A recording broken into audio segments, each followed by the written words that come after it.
KM Vision, une génération d'action. Toute actualité sur KM Vision. Pour plus d'informations, appelez au 77 424 34 78 ou le 78 308 30 49.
ko check yo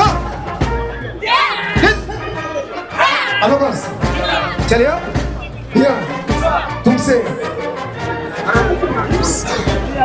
le monde c'est gars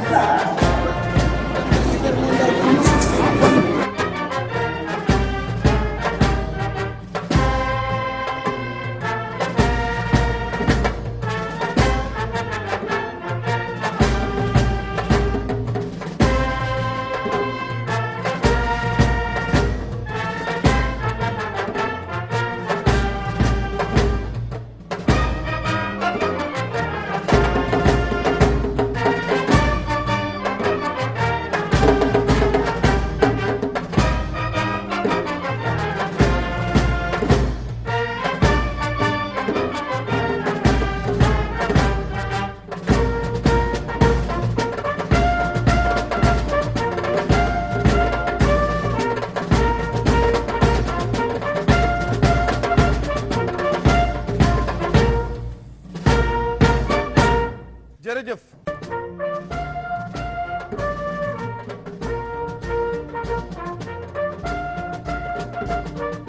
Tidal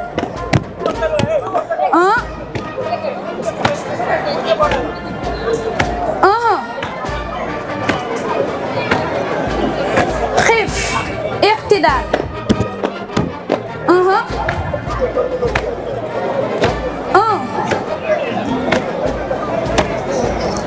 خف اعتدال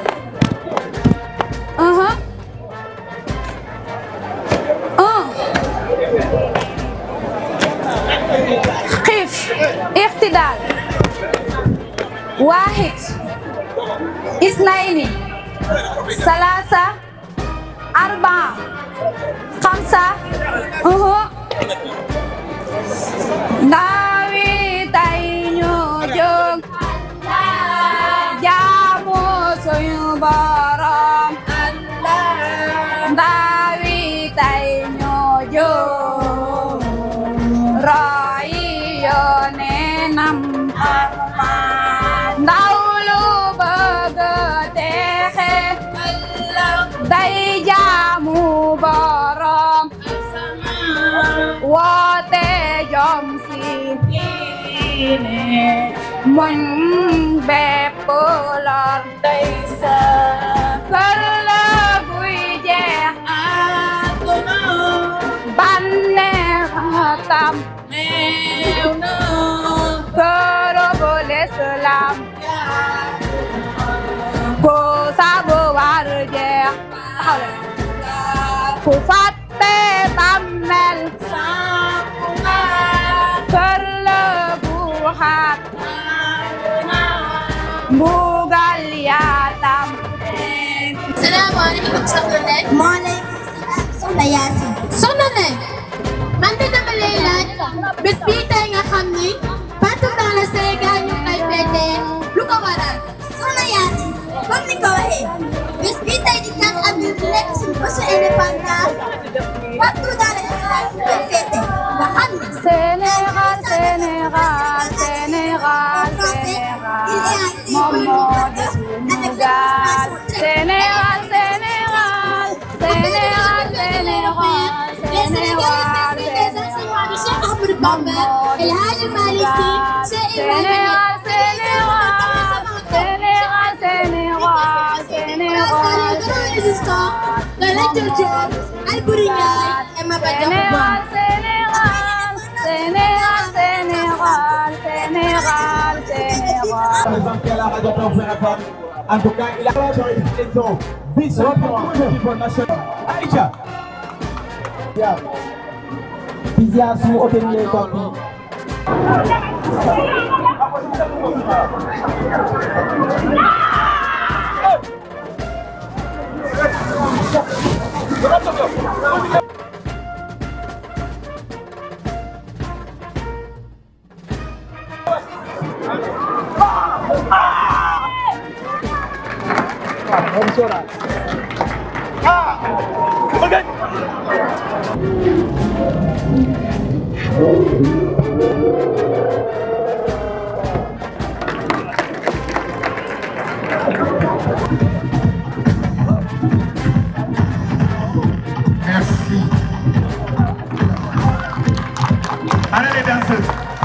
ana ñu war a fecc na ñëw dugg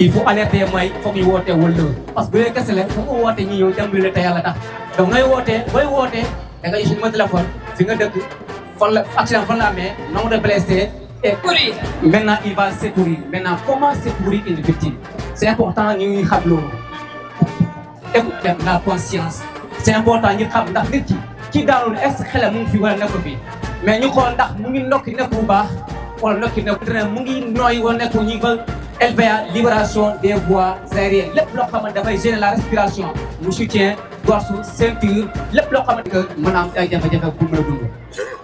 donc mu xool avec la méthode Dioy voilà mu xool méthode Dioy bi mooy lan lex bi pour xool chaleur bi génn si bak si gémmiñ bi mais quand ndox bi pour xool la pluie qui que fait.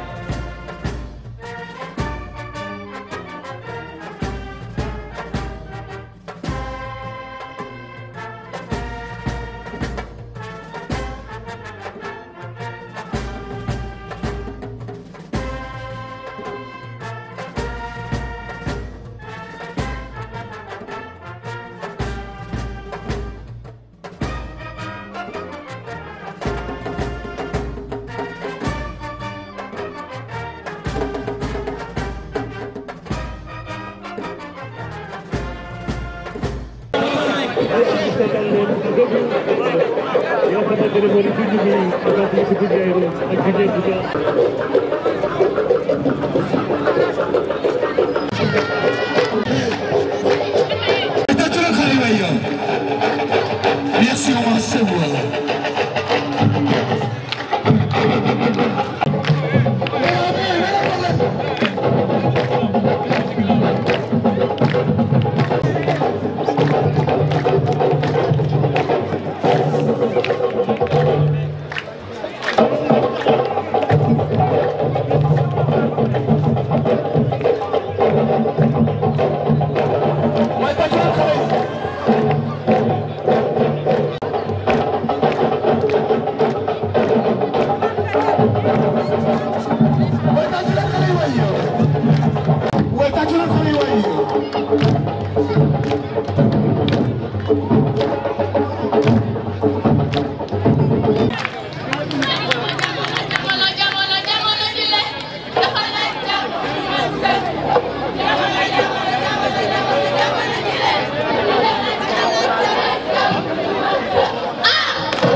Monsieur le commandant de brigade de Wack Ngouna, Madame, Monsieur les chefs de service, chers partenaires, chers membres de délégation et invités, chers membres de la communauté, Ce jour marquant la célébration de l'accès de notre pays à la souveraineté nationale est l'occasion pour l'arrondissement de Wack Ngouna de communier et de le commémorer à Ndramé Escale.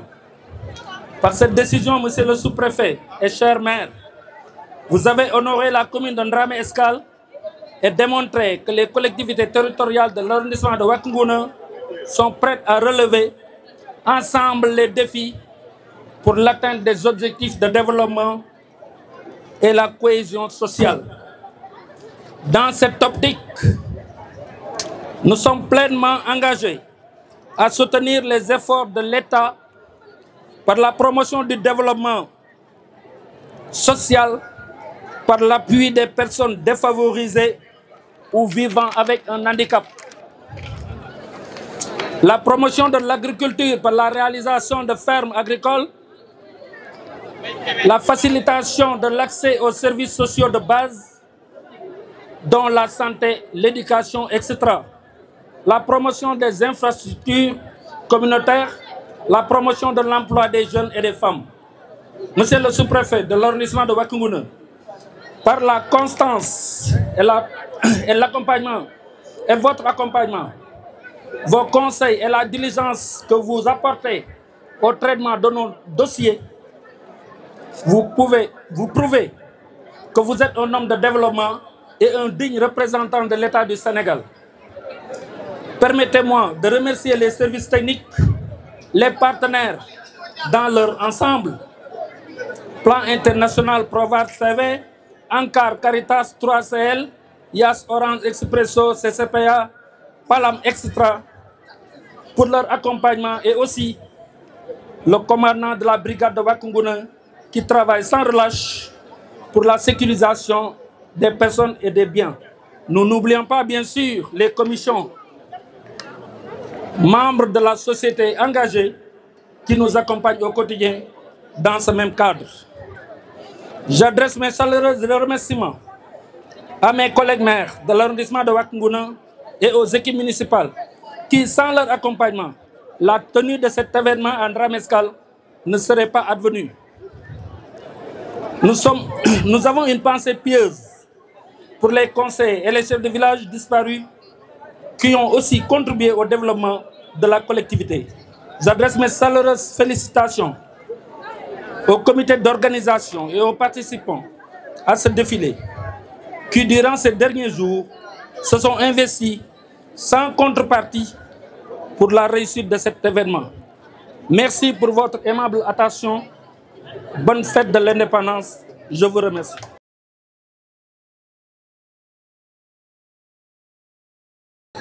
Monsieur le maire de la commune de Ndramé Escale, Monsieur le commandant de la brigade de gendarmerie de Wack Ngouna, Monsieur le commandant de la brigade forestière de Wack Ngouna, Madame la chef du CPDT de Wack Ngouna, Messieurs les maires de Wack Ngouna, Keur Maba, Keur Madiabel et Keur Mandongo, Messieurs les chefs de village, Mesdames et Messieurs, chers invités, chers récipiendaires, chers élèves, chères populations de la commune de Ndramé Escale, chères populations de l'arrondissement de Wack Ngouna, à vos titres, rang, grade. Je voudrais donc, juste à l'entame de mes propos, remercier le bon Dieu qui nous a permis ce matin d'être avec vous et de célébrer par la même occasion la fête de l'indépendance du Sénégal. Donc retenez que je suis heureux de m'adresser à vous à l'occasion de la célébration aujourd'hui 4 avril 2025 du 65e anniversaire de l'indépendance de notre pays. À chacune et à chacun de vous, j'adresse mes félicitations. Je dis à nos anciens combattants, nos sentiments de respect et d'affection, modèles de courage et de dignité, leur sacrifice immense à des heures sombres de l'humanité nous rappelle la chance que nous avons de vivre libres dans la paix et le devoir qui nous incombe de préserver la coexistence pacifique qui cimente notre nation. Le défilé de cette année met à l'honneur un thème d'envergure nationale. Je cite, « Vers une souveraineté technologique et industrielle des forces armées ». Fin de citation. Une ambition affirmée qui reflète la volonté du pays de renforcer son autonomie dans le domaine de la défense. Le choix du thème du défilé du 4 avril s'inscrit dans une dynamique nationale visant à réduire la dépendance du Sénégal aux importations de matériel militaire. Il faut reconnaître que les forces armées ont commencé par la production de leur propre tenue militaire. Elles ont leur propre école de formation et sont en train, bien évidemment, de développer des logiciels de défense et de sécurité. Alors, la production d'équipements stratégiques devra être le nouveau défi. Aussi, le renforcement des instituts de formation reste l'une des priorités du pays pour développer des expertises locales et permettre à terme une production nationale de solutions de défense et de sécurité. Il faut dire que les récentes crises telles que la Covid-19 et la guerre en Ukraine ont mis à nu les vulnérabilités du Sénégal face à sa dépendance aux importations d'équipements de défense. Elles ont naturellement perturbé la production et l'exportation de nombreux équipements militaires, obligeant à repenser la stratégie du Sénégal. L'objectif est désormais de structurer un tissu industriel national capable de répondre aux besoins en matière de défense, mais aussi de santé et d'autres secteurs stratégiques. Parmi les priorités immédiates, nous pouvons citer les drones et les munitions. S'agissant des drones, le Sénégal dispose déjà d'ingénieurs qualifiés dans ce domaine.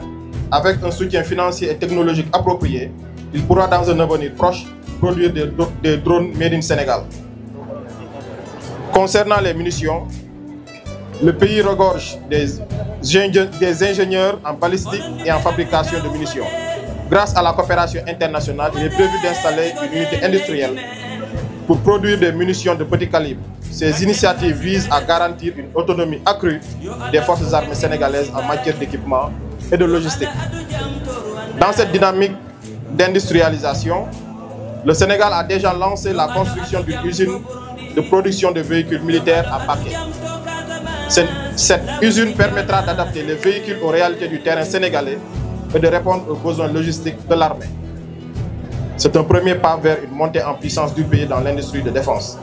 L'objectif est, à terme, de produire localement la majorité des équipements de transport des forces de sécurité. Bien que le Sénégal ambitionne une autonomie technologique et industrielle, il faut reconnaître que l'expertise étrangère est essentielle pour accélérer cette transition. Nous avons besoin de collaboration avec des pays ayant une industrie de défense avancée. Grâce au transfert de technologies, nous pourrons rapidement monter en compétences et renforcer notre souveraineté. En définitive, le défilé du 4 avril 2025 était donc l'occasion pour nous de mettre en lumière ces avancées et de montrer que le Sénégal est en marche vers une véritable indépendance technologique et industrielle en matière de défense. Avec ces projets ambitieux, le pays pose les jalons d'une industrie militaire locale capable, à terme, de répondre aux besoins de ses forces armées et de renforcer sa souveraineté nationale. Je vous remercie de votre aimable attention. KM Vision, une génération d'action. Toute actualité sur KM Vision. Pour plus d'informations, appelez au 77 424 34 78 ou le 78 308 30 49.